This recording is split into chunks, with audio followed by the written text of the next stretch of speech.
하나님께서는 우리에게 허락하신 말씀 마가복음 9장 1절에서 8절까지 말씀입니다.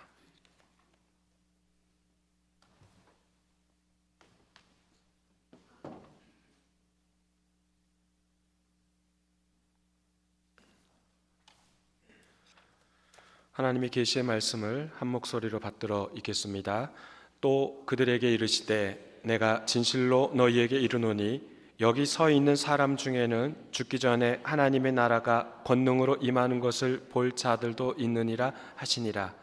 엿새 후에 예수께서 베드로와 야고보와 요한을 데리시고 따로 높은 산에 올라가셨더니 그들 앞에서 변형되사 그 옷이 광채가 나며 세상에서 빨래하는 자가 그렇게 희게 할 수 없을 만큼 매우 희어졌더라. 이에 엘리야가 모세와 함께 그들에게 나타나 예수와 더불어 말하거늘 베드로가 예수께 고하되 랍비여 우리가 여기 있는 것이 좋사오니 우리가 초막 셋을 짓되 하나는 주를 위하여 하나는 모세를 위하여 하나는 엘리야를 위하여 하사이다 하니 이는 그들이 몹시 무서워하므로 그가 무슨 말을 할지 알지 못함이더라. 마침 구름이 와서 그들을 덮으며 구름 속에서 소리가 나되 이는 내 사랑하는 아들이니 너희는 그의 말을 들으라 하는지라. 문득 둘러보니 아무도 보이지 아니하고 오직 예수와 자기들 뿐이었더라. 아멘. 교우 여러분, 한 주간 평안하셨습니까? 이 자리에 함께 참석하신 우리 모든 교우님들, 우리 주님의 크신 사랑과 은총이 함께 하시기를 간절히 소망합니다. 예수님께서 지난주 말씀에서 제자들, 특히 베드로의 고백 이후에 그들에게서 메시아가 어떤 사역을 메시아가 어떤 사역을 해야 하는지를 알려주셨습니다. 그런데 그 말씀을 예수님께서 제자들에게만 하신 것이 아니라 그 말씀을 또 누가 들었어요? 무리가 들었어요. 한 주 지났다고 이제 다 반납하신 거예요? 네. 메시아는 대제사장과 서기관들에게 핍박을 당하고 죽임을 당하고 부활하신다. 이런 사역에 함께 하겠느냐, 이 메시아 사역에 함께 하겠느냐라는 취지로 제자들과 무리에게 세 가지 조건을 내거신 거죠. 첫 번째는 자기를 부인하라. 두 번째는 자기 십자가를 지라. 그리고 나를 따르라. 이 말씀대로 따른다면 제자들이 어떻게 하면 될까요? 그게 바로 오늘 본문과 이어집니다. 마가복음 8장에서는 예수님께서 당신이 누구신지, 메시아가 어떤 사역을 해야 하는지 말씀으로 보여주셨다면, 말씀으로 가르쳐 주셨다면, 오늘 본문 9장에서는 직접 몸으로 보여주시고 실천하시고 몸으로 알려주신다는 겁니다. 오늘 본문 1절 말씀 함께 읽어보겠습니다. 또 그들에게 이르시되 내가 진실로 너희에게 이르노니 여기 서 있는 사람 중에는 죽기 전에 하나님의 나라가 권능으로 임하는 것을 볼 자들도 있느니라 하시니라. 아멘. 예수께서는 하나님의 나라가 곧 임한다라고 말씀하시고 그 중에서 그 엄청난 사건을 볼 자들이 있다라고 말씀하셨어요. 그러면서 예수님께서 어떤 반응을 하십니까? 어떤 행동을 하셔요? 예수님께서 새 제자를 데리고 어딜 가셔요? 산에 가시죠. 산. 높은 산에 가십니다. 방금 회중석에서도 어느 산이라고 말씀해 주셨습니다. 산의 이름은 나와 있지 않아요. 그저 높은 산이다라고만 나옵니다. 보통 우리는 이 본문에서 이 산을 변화산이라고 말하죠.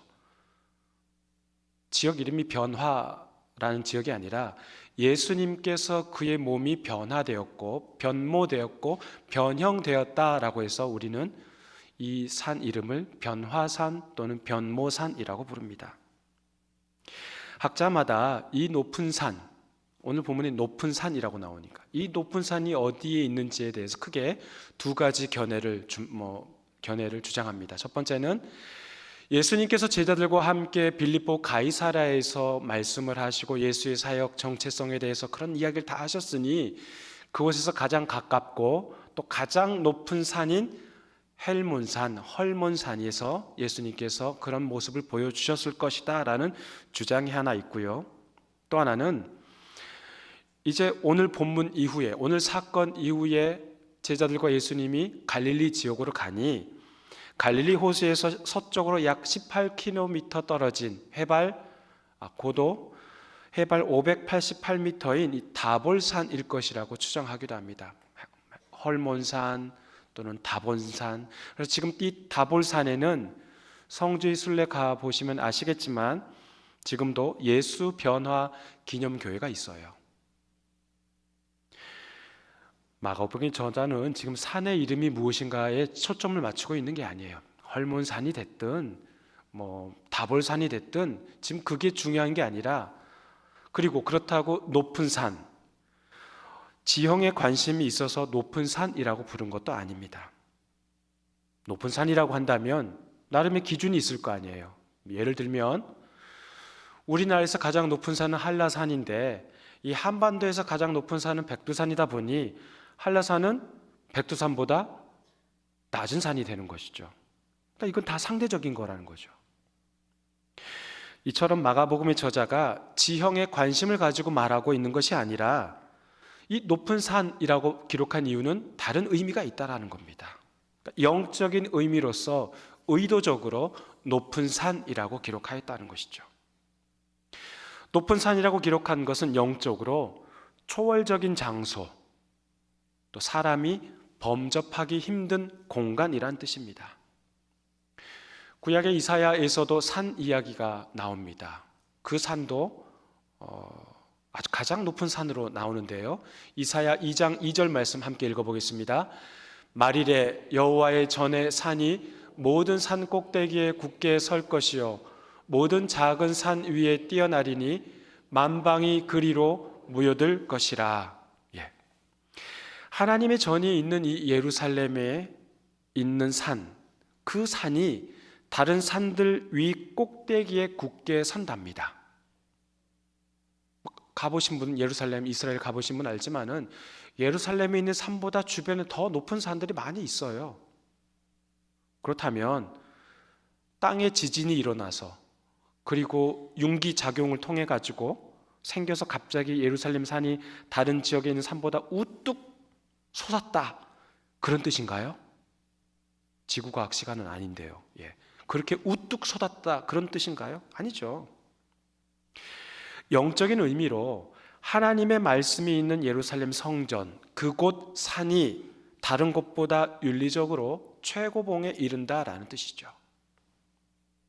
다른 곳보다 최고로 높은 산이 되는 이유가 바로 하나님의 말씀이 그곳에 있기 때문이라는 겁니다. 그러니까 그것 또한 영적으로 초월적인 장소라는 뜻이죠. 여러분 중에 등산 좋아하시는 분 계시죠? 잘 다니시잖아요. 여기저기 전국 팔도로 다 다니신 분도 제가 들었습니다.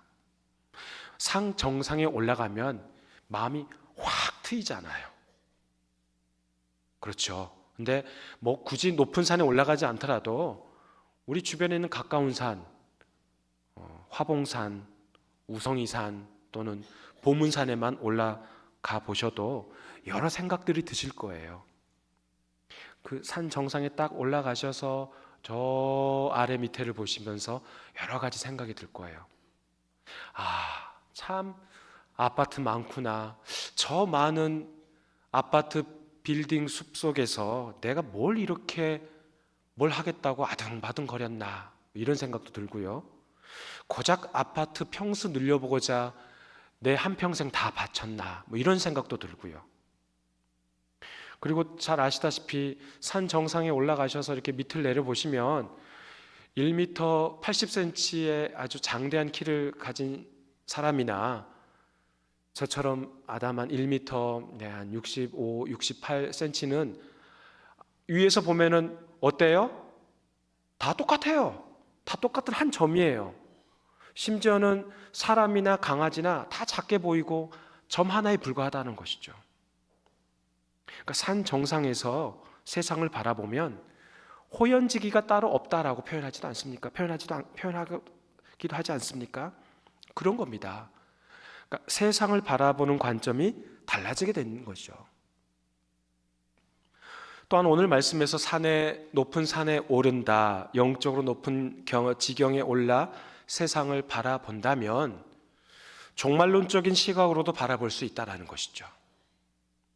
삶을 비관하거나 염세적인 그런 관점으로 바라본다는 게 아니라 과연 오늘 내가 이 세상에서 마지막이라면, 오늘이 이 세상에서 마지막이라면 이렇게 내가 아등바등하며 살 필요가 있었을까?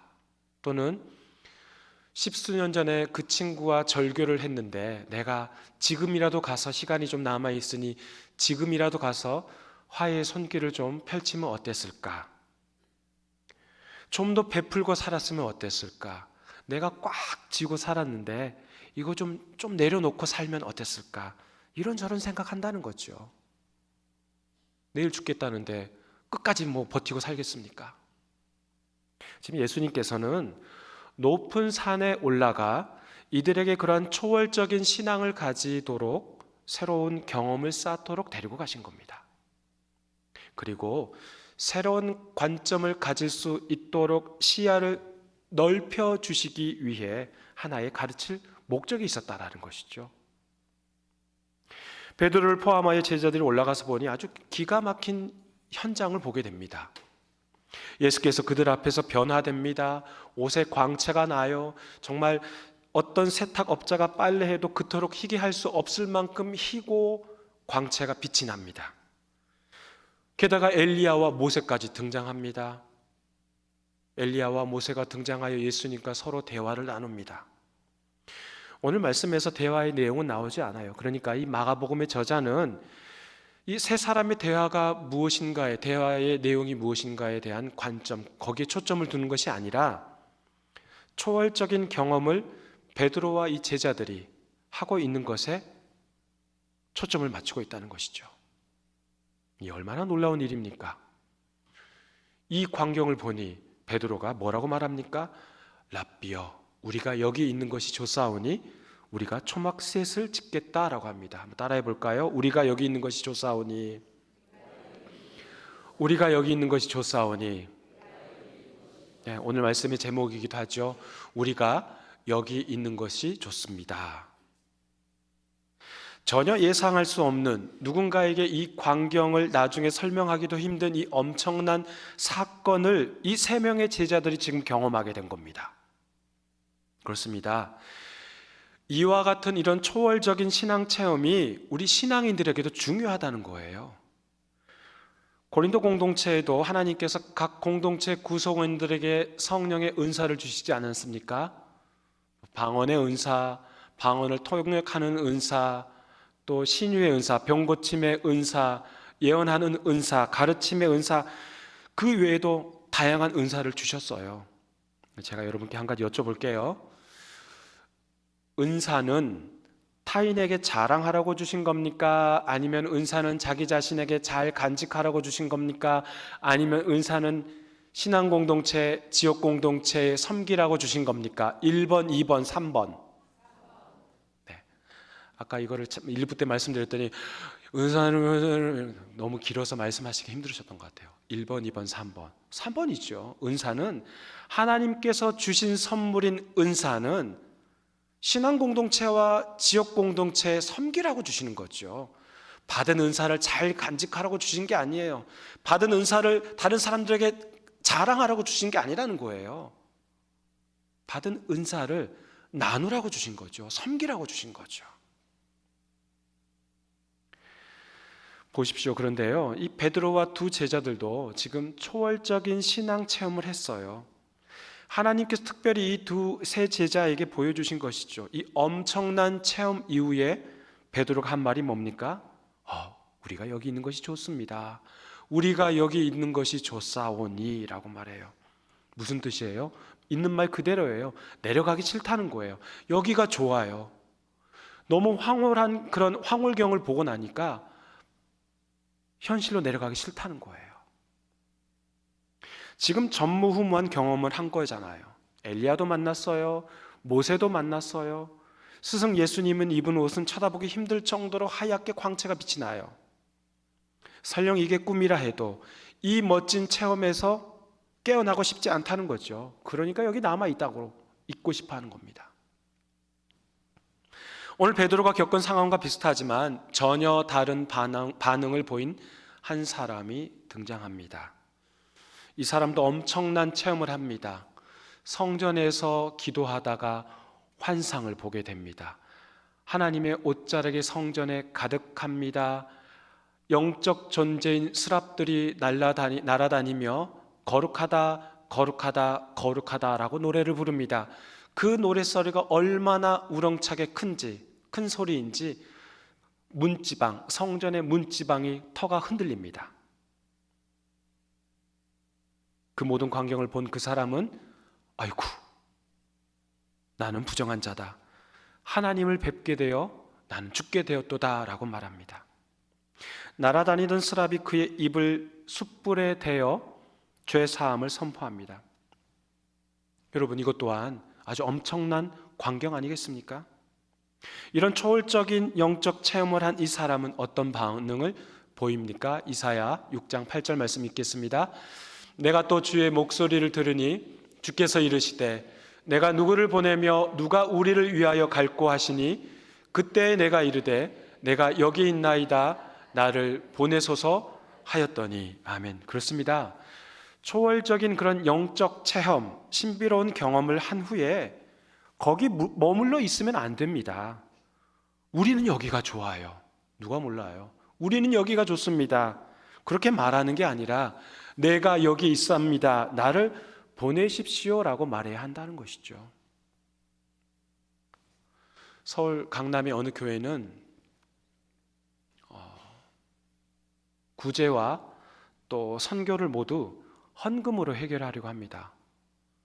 그러니까 직접 어려운 자리에 참여하여 봉사하는 것을 꺼려한다는 거죠. 그게 아니라 그냥 우리는 헌금으로 어려운 분들 도와주십시오, 기도로 동참할게요 라고 말하고 끝이라는 거예요.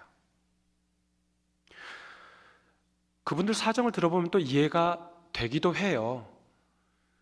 자신들은 집에서 일 안 하거든요. 일하는 아줌마를 불러서 일주일 내내 일하고요. 또한 아이들 등교하거나 학교할 때, 그리고 이후에 학원에 보내거나 아니면 집에서 과외 교사로 누군가 오게 되면 그 모든 자녀의 일정을 다 체크하고 관리하는 매니저가 또 따로 있다 그래요. 그러니까 집에서도 일 안 하죠. 아무것도 할 것 없죠. 근데 교회에서 오면 봉사는 해야 되니 하기는 하지만 교회가 아닌 다른 기관이나 다른 장소에 가서 봉사하라고 하면 저희는 열심히 헌금하겠습니다.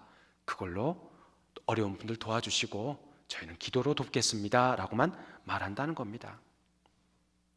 물론 어떤 한 교회로 전체를 일반화시킬 수는 없습니다만 현실이 그렇다는 거예요. 여기 앞에 우리 성탄 트리 보이시죠? 오늘은 제가 이 참 멋진 이번 대림절 성탄절 절기를 맞춰가지고 장식팀에게 하나 부탁을 드렸거든요. 네, 제가 생각한 것 그 이상으로 아주 예쁘게 잘 꾸며주셨고 제가 의도하는 바를 그대로 100% 다, 아니 120% 네, 더 다 해주셨습니다. 여기 보시면 예쁘게 꾸민 그 상자, 포장한 상자를 이렇게 하나씩 쌓아 올렸는데요. 올해부터 이 대림절 기간, 이 성탄절 기간이 되면 사랑 나눔 박스를 만들어 어려운 이웃들에게 전달하려고 합니다. 사랑 나눔 박스를 함께 나누자는 그런 취지로 상징적으로 이렇게 성탄 트리처럼 쌓아 올렸습니다. 올해는 여전도회와 권사회에서 주관으로 하지만 내년부터는 여전도회와 권사회뿐만 아니라 각 가정에서 하나씩 사랑 나눔 상자를 만들어 함께 어려운 곳에 전달하면 좋겠다라는 그런 바람이 있습니다. 올해는 약 한 50에서 60박스 정도 준비하지만 내년에는 조금 더 늘리고 보낼 곳도 더 다양한 장소를 찾아보려고 합니다. 단순히 어려운 이웃 그들에게만 전하는 것이 아니라, 예를 들면 그러니까 경제적으로 어려운 이웃들뿐만 아니라, 예를 들면 교도소 재소자 자녀들에게도 보낼 수도 있고, 힘들게 일하시는 구청 환경미화 직원들에게도 보낼 수 있고, 또 여러분들이 사시는 각 우리 주변의 동네 아파트 경비 직원들에게도 보낼 수가 있고, 연구소, 여러분들이 일하시는 연구소 연구실 앞에 연구문 그 앞에 정문에 경비 직원들에게도 보낼 수 있고요. 또 혼자 사는, 우리 주변에 연구원으로 있는 분들 중에 혼자 사는 청년들이 얼마나 많습니까? 그들에게도 전달할 수 있고요. 그러니까 찾으려고 한다면 얼마든지 주변에서 도울 분들을 찾을 수 있다는 겁니다. 그저 그들에게 선교 헌금하고 저희가 기도로 도울게요가 아니라, 그렇게 그치는 것이 아니라 대림절 기간 동안 가정에서 기도하며 함께 선물을 준비하고 특정한 장소를 정해서 직접 전달할 수 있다면, 그 예수 그리스도의 그런 따스한 사랑을 더불어 나눌 수 있는 시간이 되지 않겠습니까?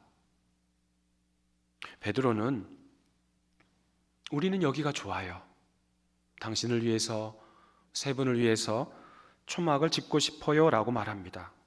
왜 갑자기 뜬금없이 초막 이야기를 언급할까요? 레위기 23장에 보면 초막절과 관련된 말씀이 있습니다. 우리 레위기 23장 43절 함께 읽어보겠습니다. 이는 내가 이스라엘 자손을 애굽 땅에서 인도하여 내던 때에 초막에 거주하게 한 줄을 너희 대대로 알게 함이니라. 나는 너희의 하나님 여호와이니라. 아멘. 매해마다 이스라엘 백성들은 이스라엘 3대 절기, 6월절, 77절, 초막절이 있습니다. 그 중에 하나인 초막절이 되면 일주일 동안 바깥에다가 초막을 짓고 살아요. 지금도 그렇습니다. 지금도 이스라엘 사람들은, 국민들은 그렇게 삽니다. 바깥에 초막을 짓고 지내하는 이유를 지금 오늘 방금 읽은 레위기 23장 43절에서 알려주고 있는데요. 비단 이 말씀은 역사를 기억하라는 그런 이유뿐만 아니라 아이들에게 신앙 교육을 위한 그런 알려주신 말씀이라고 볼 수 있습니다. 왜 초막에서 지내야 합니까? 하나님께서 이스라엘 자손을 어디에서요? 애굽 땅에서 인도하여 냈기 때문에 합니다. 그러니까 해방과 독립을 기념하기 위한 목적인 것이죠. 다시 말하면 이 베드로가 초막 이야기를 언급한 것은 오늘 본문 6절에서 그 상황이 너무 무서웠기 때문에, 또 횡설수설한 것처럼 기록되어 있지만, 그러나 그것보다 더 중요한 것은 베드로 자신의 내면에서는 이 초월적인 신앙을 체험한 장소는 로마 제국도 어찌할 수 없는 신성 불가침 영역으로 본 것입니다.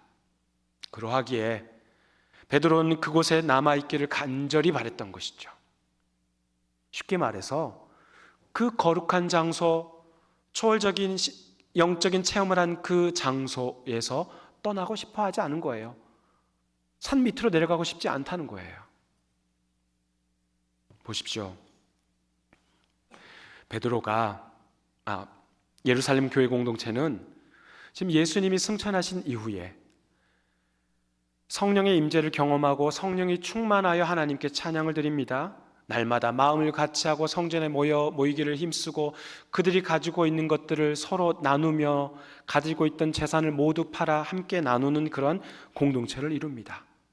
그런데요, 예수님께서 승천하실 때 분명히 말씀하셨어요. 우리가 잘 아는 말씀 있죠? 오직 성령이 너희에게 임하시면 너희가 권능을 받고 예루살렘과 온 유대와 사마리아와 땅끝까지 이르러 내 증인이 되리라 말씀하셨잖아요.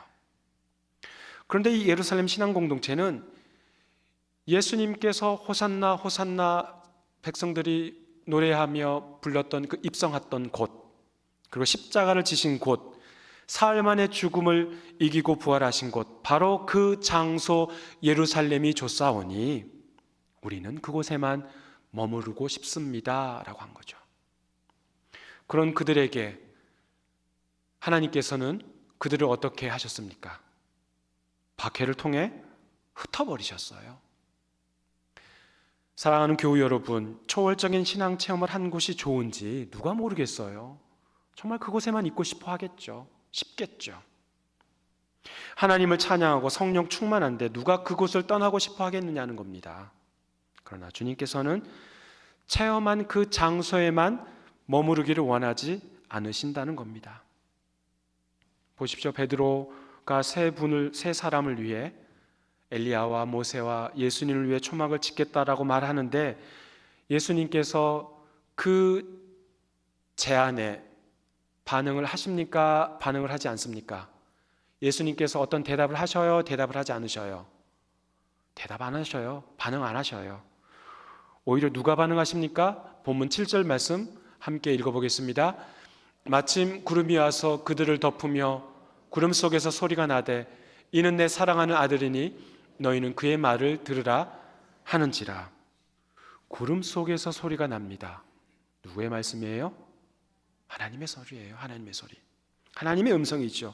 하나님께서 이는 내 사랑하는 아들이라 라고 말씀하셔요. 바로 8장 전 단락에서 예수님께서 제자들에게 예수의 정체성이 또는 예수가 누구인지 그리고 메시아 그리스도의 사역이 어떤 것인지 예수께서 제자들에게 물어보지 않습니까? 제자들은 대답했어요. 오늘 말씀에서도 마치 예수의 정체성에 대한 질문을 들으시고 하나님께서 대답하신 것처럼 보입니다. 뭐라고 말씀하셔요? 대답하셔요? 이는 내 사랑하는 아들이다. 마가복음 1장에서 예수님께서 요한에게 세례를 받으실 때 하늘이 열리고 하늘에서 소리가 나왔죠. 이는 내 사랑하는 아들이니. 그 소리를 누가 들어요? 예수님께서 들으셨어요. 그런데 오늘 본문 이 9장에서는 구름 속에서 하나님의 소리가 들리는데 이는 내 사랑하는 아들이다 라는 이 말을 누가 들어요? 제자들이 들어요. 1장에서는 예수님만 들으셨지만 이 9장에서는 제자들까지도 함께 들어요. 확장시킨 것이죠. 그렇습니다. 주는 그리스도십니다 라고 고백했던 그 베드로가 주님이 하나님의 아들이라는 소리를 들었다면 주님이 메시아이심을 지금 확증시켜 주신 것이잖아요. 이제 뭐 증명할 게 더 무엇이 필요하겠습니까? 이거면 다 된 거죠. 하나님께서 입증해 주셨는데요. 이거면 충분하지 않겠습니까? 하나님께서 그 다음 뭐라고 말씀하셔요? 너희는 그의 말을 들어라. 따라해 볼까요? 너희는 그의 말을 들어라. 너희는 그의 말을 들으라. 청년 예수의 말은 곧 하나님 아들의 말입니다. 그렇다면 베드로와 그의 제자들은 이제는 마음 깊이 새겨야 하는 것이죠. 누구의 말을요? 예수님의 말, 곧 하나님의 아들의 말을 깊이 새겨야 합니다. 그러면 너희는 그의 말을 들으라 했으니 그의 말이 뭐예요? 예수님이 하신 말씀이 뭐예요? 바로 앞단락에 있죠. 예수님께서 하신 말씀, 하나님 아들이 가야 할 길, 고난을 겪고 죽음을 겪고 그 다음 부활하신다는 그 메시아의 사역, 또한 세 가지 조건, 자기를 부인하고 자기 십자가를 지고 나를 따르라 하신 그 말씀, 그 말을 들으라 하는 거죠. 사랑하는 교회 여러분, 주님께서는 당신이 누구신지 말씀으로만 하신 것이 아니에요. 몸소 실천하며 몸으로 가르쳐 주셨습니다. 그래서 제자 셋을 데리고 높은 산으로 올라가지 않으셨습니까? 그렇습니다. 성도도 하나님의 말씀을 들었어요. 그렇다면 그것으로 그치면 되겠습니까? 아니죠. 그 말씀을 마음에 품고 실천하며 살아가야 한다는 겁니다. 예수께서 직접 친히 보여주신 것처럼 주님의 제자인 우리 또한 말씀을 적용하며 실천하며 살아가야 한다는 것이죠. 오늘은 대림절 첫째 주일입니다. 성자 하나님이신 예수께서 아기의 몸으로 이 땅에 오신 날을 기념하고 그분이 다시 오실 날, 재림의 날을 기다리며 기대하는 절기가 바로 대림절 기간이죠.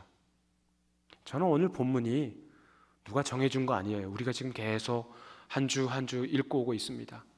저는 오늘 본문이 우리에게 아주 적합한 말씀이라고 생각합니다. 여러분 한번 생각해 보십시오. 만약 예수님께서 성부 하나님과 함께하는 것이 좋으니 이곳에 오지 않으셨다면 우리는 어떻게 됐을까요? 하나님과 동일한 본체이신 예수님께서 난 이대로가 좋사오니 하면서 이 땅에 내려오지 않으셨다면 우리는 어떻게 되겠습니까? 그저 죄인인 우리에게 무슨 소망이 있고 무슨 은혜가 있겠습니까? 아무것도 없죠. 사랑하는 교우 여러분, 초월 신앙을 경험하셨습니까? 영적 체험을 가지고 계십니까? 그러면 거기에 머무르면 안 됩니다. 9절에 나오죠. 산에서 내려와야 합니다. 우리는 여기가 좋습니다. 아니요. 아무리 좋아도 내려와야 합니다. 내려와야 합니다. 주님 가신 십자가의 길 따라가렵니다. 아무리 좋아도 내려와서 우리 주님 침세례 맞고 모욕과 수치를 당하며 가신 그 길, 저도 묵묵히 따라가렵니다. 그러한 마음을 가지고 내려와야 합니다. 우리는 여기가 좋습니다. 거기서 그치지 않고 주님 가라는 곳에 가겠습니다. 섬기라는 곳에 가서 섬기겠습니다. 말씀 따라 순종하며 살겠습니다. 그러한 마음, 또한 그러한 고백이 저와 여러분의 입술에서 언제나 끊이지 않기를 간절히 소망합니다. 하나님 아버지 감사합니다. 우리는 여기가 좋습니다. 그렇다고 거기 머물러 있지 말라고 주님 말씀하십니다. 우리는 이 예배당이 좋습니다. 이 안에서 함께 찬양하며 함께 주의 말씀을 들으니 참 좋습니다. 하지만 이곳에만 머물러 있지 말라고 주님 말씀하십니다. 세상 밖으로 나가 담대히 주의 말씀을 선포하는 자들, 주님께서 성령께서 저희들의 입술을 주장하여 주시고 우리의 앞길을 인도하여 주옵소서. 예수님의 이름으로 기도합니다. 아멘. 다 함께